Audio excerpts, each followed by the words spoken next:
Heaven of God. Salam saudara-saudaraku yang kekasih dalam nama Tuhan Yesus Kristus.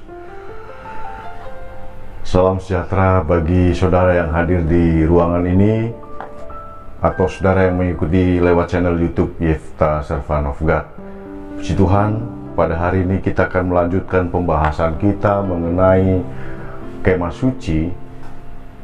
Kalau pembahasan yang lalu kita sampai pada ayat yang kedua dalam Keluaran 25 ayat 1 dan seterusnya. Nah, hari ini kita akan membahas lebih jauh lagi, dan pada kesempatan yang lain saya juga akan membahas lebih banyak lagi rahasia tentang firman Tuhan ini, supaya saudara step by step, setahap demi setahap memahami makna ibadah, makna mengasihi Tuhan dan sebagainya. Untuk saudaraku yang hadir di ruangan ini juga puji Tuhan, selamat datang, dan Tuhan memberkati saudara yang penuh setia selalu mengikuti firman Tuhan ini, karena saudara menyadari bahwa firman Tuhan itu berguna untuk hidup saudara saat ini dan selama-lamanya, untuk selama kita masih hidup di dunia ini. Puji Tuhan saudara-saudara. Jadi untuk saudaraku yang mengikuti channel ini, berbahagialah bahwa Tuhan masih berkenan atas kehidupan kita, usaha kita, baik saudara yang di kantor, baik saudara yang di ladang, baik saudara yang bergerak di bidang apapun. Saya percaya bahwa Tuhan senantiasa memberkati saudara. Oleh sebab itu saudara, kita akan memperbaiki sikap kita di dalam beribadah, di dalam segala aspek kehidupan. Seperti halnya bangsa Israel menerima petunjuk, menerima petuah, menerima cara atau tata cara beribadah yang benar, disampaikannya kepada Musa, disaksikan oleh Harun dan sebagainya, orang-orang Israel, dan mereka sepakat, setuju mau mematuhi perintah Allah tersebut. Oleh sebab itu Allah berfirman kepada Musa dan disampaikan kepada umatnya Israel bagaimana cara mereka membangun bait Allah. Itu pada waktu itu Tuhan pakai hambanya Musa untuk menjadikan dia sebagai seorang pimpinan, seorang gembala, membawa jemaatnya untuk mengikuti ibadah dengan pola yang benar, dengan pola yang dikehendaki oleh Tuhan. Saya percaya saudara-saudara semua juga sudah melakukan hal yang benar di hadapan Tuhan, ya. Amin saudara-saudara, puji Tuhan. Jadi mari kita akan membaca lagi di dalam Keluaran pasal 25 ayat 1 sampai dengan yang ke 9. Nanti saya minta bacakan ayat 1 sampai 9. Berfirmanlah Tuhan kepada Musa, katakanlah kepada orang Israel, supaya mereka memungut bagiku persembahan khusus dari setiap orang yang terdorong hatinya. Haruslah kamu pungut persembahan khusus kepadaku itu. Inilah persembahan khusus yang harus kamu pungut dari mereka: emas, perak, tembaga, kain ungu tua, kain ungu muda, kain kirmisi, lenan halus, bulu kambing, kulit domba jantan yang diwarnai merah, kulit lumba-lumba dan kayu penaga, minyak untuk lampu, rempah-rempah untuk minyak urapan, dan untuk ukupan dari wangi-wangian, permata krisopras dan permata tatangan untuk baju efod dan untuk tutup dada. Terus, dan mereka harus membuat tempat kudus bagiku, supaya aku akan diam di tengah-tengah mereka. menurut segala apa yang kutunjukkan kepadamu sebagai contoh kemah suci dan sebagai contoh segala perabotannya, demikianlah kamu harus membuatnya. Jadi saudara-saudara, Allah tidak mungkin memerintahkan kepada umatnya tanpa tujuan, tanpa maksud. Itulah bentuk perlindungan Tuhan, itulah bentuk kecintaan Tuhan kepada umatnya. Lalu bagaimana dengan kita yang sekarang lahir, yang sekarang hidup di era sekarang ini, bagaimana? Nah, kita juga harus mengikuti teladan yang sudah Tuhan berikan. Oleh sebab itu di dalam di dalam pembangunan kemah suci itu mengandung makna yang sangat dalam. Oleh sebab itu, pada pertemuan kita yang lalu, ya masih pembahasan tentang tabernakel, di situ syaratnya adalah untuk mempersembahkan untuk pembangunan bait suci adalah mereka yang terdorong hatinya, itu yang terdorong hatinya dan yang khusus, persembahan khusus yang dihususkan dan persembahan yang terbaik, dan juga yang terdorong hatinya. Itu pembahasan kita yang lalu. Lalu selanjutnya, inilah persembahan khusus, ayat 3, inilah persembahan khusus yang harus kamu pungut dari mereka, emas, perak, dan tembaga. Kemarin kita sudah bahas masalah emas, perak, dan tembaga, ya. Jadi tembaga berbicara mengenai hukuman atas dosa, lalu perak berbicara mengenai ketebusan, lalu emas berbicara mengenai kemuliaan yang akan diberikan Tuhan kepada anak-anaknya, kepada kita umat umatnya, kalau kita mau berproses, mau menerima ketebusan. Nah, semua ini adalah simbol, semua ini adalah bayangan dari apa yang digenapkan oleh Tuhan Yesus Kristus. Yesus yang penuh kemuliaan rela turun ke dunia, dihinakan dan sebagainya, dan menebus. Untuk apa? Untuk saudara dan saya, supaya juga mengalami kemuliaan. Semuanya ada proses. Lalu ayat yang keempat, kain ungu tua, kain ungu muda, kain kirmisi, len halus, dan bulu kambing. Nah, saudara-saudara, saudara tentu pernah melihat, atau mungkin saudara pernah memikirkan bagaimana sehelai kain ini bisa terbentuk. Bagaimana kita dapat memperoleh sehelai kain? Tentu ada proses. Sebelum jadi kain, dia ada proses. Dari kapas, dia dijemur, dipisah-pisahkan dari biji-bijinya, lalu dipintal. Ada proses. Pada waktu masih jadi kapuk atau bahan kain, dia mudah goyah tertiup angin, dia mudah terbang.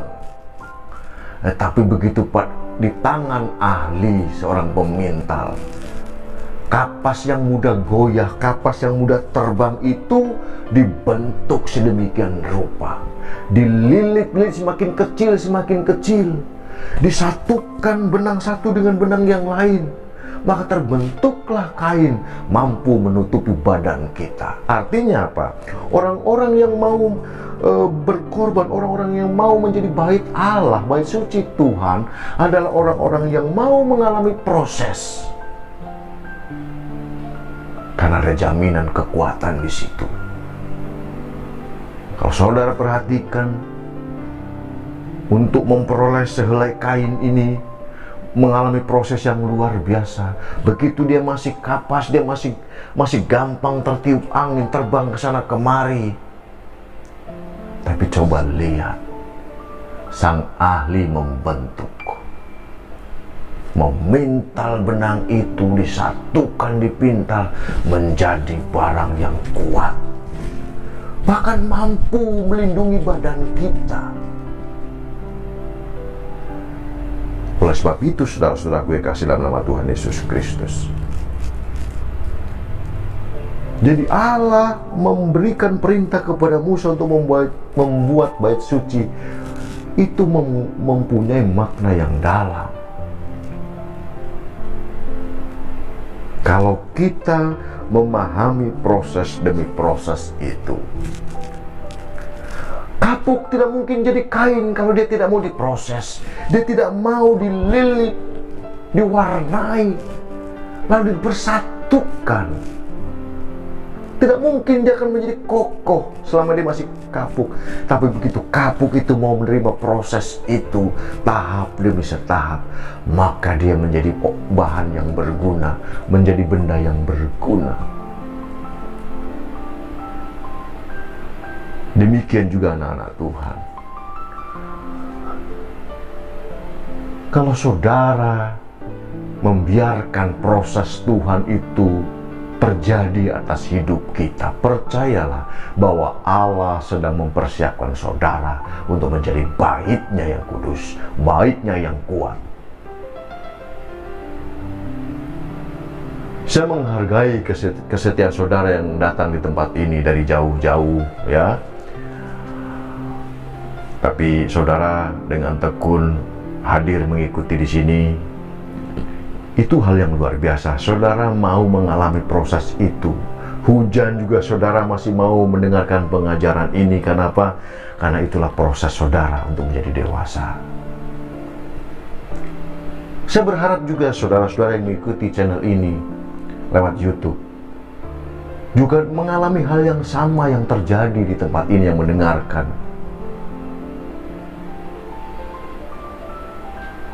Hujan sekarang ini mulai musim hujan. Tapi saya menghargai saudara, ketekunan saudara untuk terus datang setia mendengarkan firman Tuhan.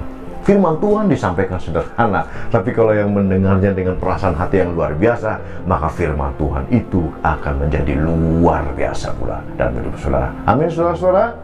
Puji Tuhan. Ya, jadi itulah prosesnya. Dikatakan di sini, orang-orang itu dari orang Israel itu harus mempersembahkan kain ungu muda, kain kirmisi, linen halus, dan bulu kambing dan sebagainya dan seterusnya. Itu mengandung makna yang luar biasa untuk kita. Jadi saya dan saudara kalau mau menjadi bait Allah yang kokoh, itu juga harus mau dipersatukan, menyingkirkan ego demi kesatuan di dalam kemah suci. Kalau sekarang demi kesatuan tubuh Kristus.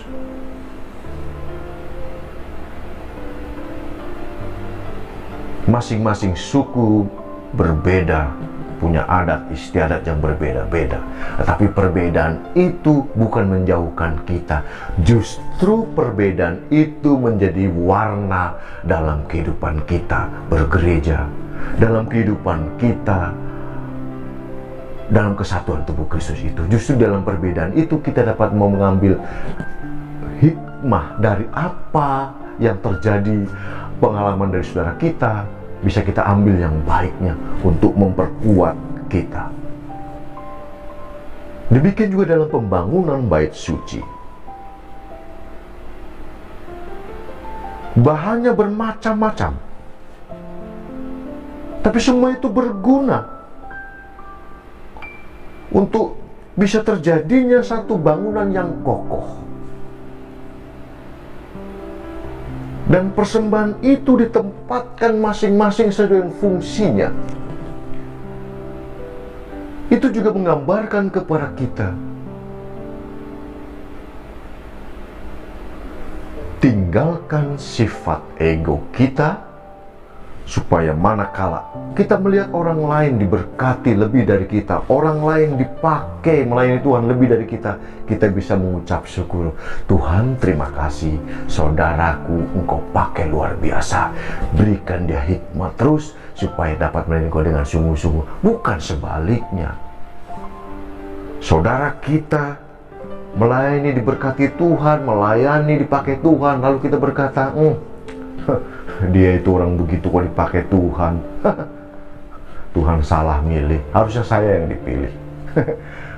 Kalau itu masih ada dalam hidup kita, maka tidak akan terjadi yang namanya bangunan rohani yang kokoh, atau tidak ada yang namanya pembangunan kemah suci. Karena apa? Dalam pembangunan kemah suci itu, di ayat yang sebelumnya dikatakan bahwa harus persembahan khusus.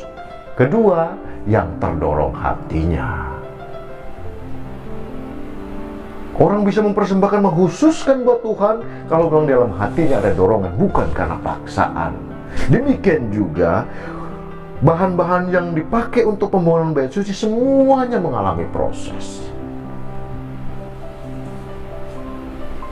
untuk mendapatkan kadar emas yang tinggi, itu juga mengalami proses dilebur, dipisahkan hal-hal yang tidak senyawa dengan emas itu, dipisahkan supaya terbentuk emas murni. Saudara-saudaraku yang kasih dalam nama Tuhan Yesus Kristus, saya berharap saudara dengan berbesar hati, dengan kerelaan, dengan sukacita dapat menyimak firman Tuhan ini dengan baik. Karena ke depan kita akan bahas lebih jauh lagi. Nah, di dalam kemah suci, hal pertama yang kita lihat adalah pintu gerbang. Karena di dalam kemah suci itu ada 3 tahapan, 3 pintu, yaitu pintu gerbang, pintu kemah, dan pintu tirai. Nah, nanti kita akan setahap demi setahap mempelajari ini, memahami ini supaya apa? Supaya iman kita semakin bertumbuh, dan kita, kalau ibarat kita sekolah, itu melalui step demi step atau tahap demi tahap, supaya apa? Supaya keimanan kita tertata dengan baik. Kita tidak mudah goyah. Kita memahami betul bagaimana memuliakan Tuhan. Kita memahami betul bagaimana mengasihi Tuhan. Nah, saudara-saudaraku kasih dalam nama Tuhan Yesus Kristus, di pintu gerbang, begitu kita masuk begitu kita kemah itu berdiri, maka ada pintu gerbang. Itu pintu yang pertama kali dilihat oleh kita. Nah, di situ itu juga kalau kita mau masuk ke dalam, itu ada hal yang harus kita perhatikan. Sama pada ayat yang pertama dan kedua, terdorong hatinya, dengan kerelaan kita mau masuk. Fungsi pintu biasanya ditutup dan dibuka. Oleh sebab itu, semasa pintu kemurahan Tuhan dibuka, segeralah kita memperbaiki diri dan segeralah kita masuk di dalam kekuasaan Allah. Karena begitu pintu tertutup, maka tidak ada lagi kesempatan kita untuk bisa masuk. Kalau kita memaksa masuk, tidak melalui pintu, itu sama juga dengan pencuri. Oleh sebab itu, saudara-saudara, kita tentu tidak mau dicap sebagai seorang pencuri, tapi tanpa sadar kita seringkali seperti pencuri-pencuri, mengaku-ngaku diri sebagai anak Tuhan, menganggap diri sudah benar di hadapan Tuhan, padahal sesungguhnya masuk pun belum. Karena apa? Di luar kemah itu berarti kita di luar kekuasaan Allah. Artinya hidup tidak dipimpin oleh Allah.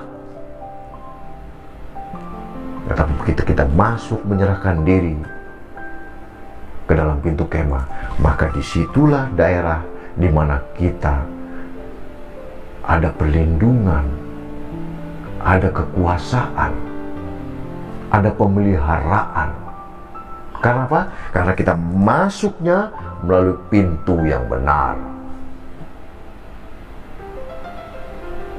Karena ada tertulis di kitab Wahyu itu, lihat aku berdiri di muka pintu dan mengetuk, barang siapa membukakan, maka aku akan masuk dan diam bersama-sama dengan kamu. Lalu kita akan baca yang selanjutnya. Ayatnya yang ke-5, 6. Keluaran 25 ayat 5 dan 6. Kulit domba jantan yang diwarnai merah, kulit lumba-lumba dan kayu penaga, minyak untuk lampu, rempah-rempah untuk minyak urapan, dan untuk ukupan dari wangi-wangian. Oke, baik. Jadi setelah kain ungu tua, kain ungu muda, kain kirbisi, lainan halus, bulu kambing, terus kulit domba jantan yang diwarnai merah, kulit lumba-lumba dan kayu penaga, minyak untuk lampu, rempah-rempah untuk minyak urapan, dan untuk ukupan dari wangi-wangian. Nah, saudara-saudara, Nanti tahap demi tahap kita akan bahas makna rohani dari apa yang dipersembahkan oleh umat Israel untuk pembangunan bait suci. Nah, sebagai contoh, saudara-saudara, untuk memperoleh kulit binatang tentu harus melalui proses penyembelihan dan juga penyayatan kulit. Jadi artinya harus ada korban. Kulit domba jantan, terus kulit lumba-lumba dan sebagainya itu sebagai sarana untuk menutup pintu kemah tadi. Nah, itu sudah digenapkan oleh Tuhan Yesus Kristus melalui kematiannya di atas kayu salib.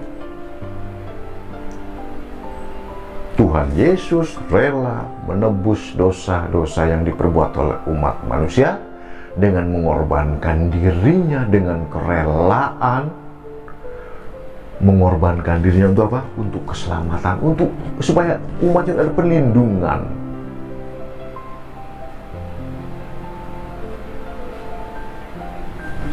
Untuk bisa berdirinya tegak satu bangunan kemah suci, diperlukan pengorbanan dari hidup kita. Demikian juga supaya kita menjadi bait Allah yang hidup. Supaya tubuh kita menjadi bait Allah, maka juga ada pengorbanan yang harus kita persembahkan. Harus ada harga yang harus kita bayar. Keinginan kita yang tadinya mengikuti hawa nafsu kita, mengikuti pikiran kita, dirubah semuanya untuk menyenangkan Tuhan. Maka bisa terjadi kokoh bangunan itu sendiri. Saudara-saudara kasih dalam nama Tuhan Yesus Kristus, saya berharap saudara dari hari lepas hari mengalami pembaharuan rohani. Dari hal-hal kecil yang saudara perbuat, biarlah semuanya itu juga untuk menyenangkan hati Tuhan. Betapa dalam makna dari pembangunan bait suci ini untuk kehidupan kita, bergereja dan sebagainya. Dalam pembangunan kemah suci itu juga bisa diaplikasikan dalam hidup kita sehari-hari. Bagaimana hidup kita mengasihi, hidup kita berkorban untuk Tuhan, semuanya ada dasarnya. Jadi mulai sekarang kita belajar setahap demi setahap memahami maksud firman Tuhan, maksud perintah Tuhan kepada Musa untuk pembangunan bait suci itu. Karena sesungguhnya bait suci adalah saudara dan saya.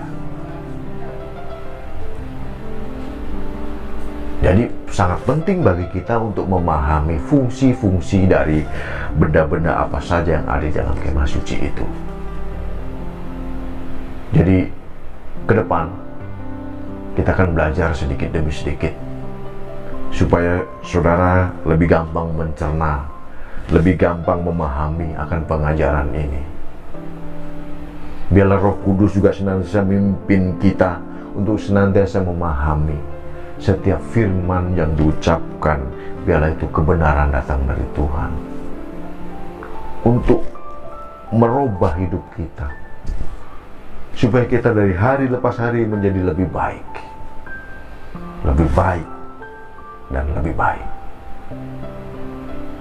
Walaupun cuma disampaikan hanya berapa menit saat ini, tapi minimal dari sekian waktu itu saudara dapat memahami firman itu dengan baik. Amin, saudara-saudara. Puji Tuhan. Jadi untuk pertemuan ke depan kita masih akan membahas mengenai bait suci ini, mengenai tabernakel, karena saya ingin saudara juga memahami supaya pola kemah suci itu juga diaplikasikan dalam kehidupan kita sehari-hari, dalam bekerja, dalam melayani Tuhan, dalam bergereja, dalam berteman dengan sesama atau dengan orang lain. Kalau saudara memahami makna dari pembangunan bait suci ini, maka saudara akan mudah memahami rencana Tuhan akan dengan hidup saudara.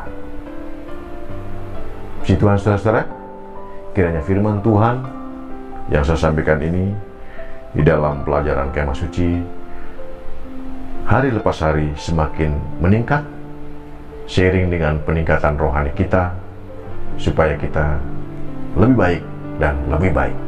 Kita belum nyampe kepada materi Kemah Suci itu sendiri, tapi ini baru introduksi.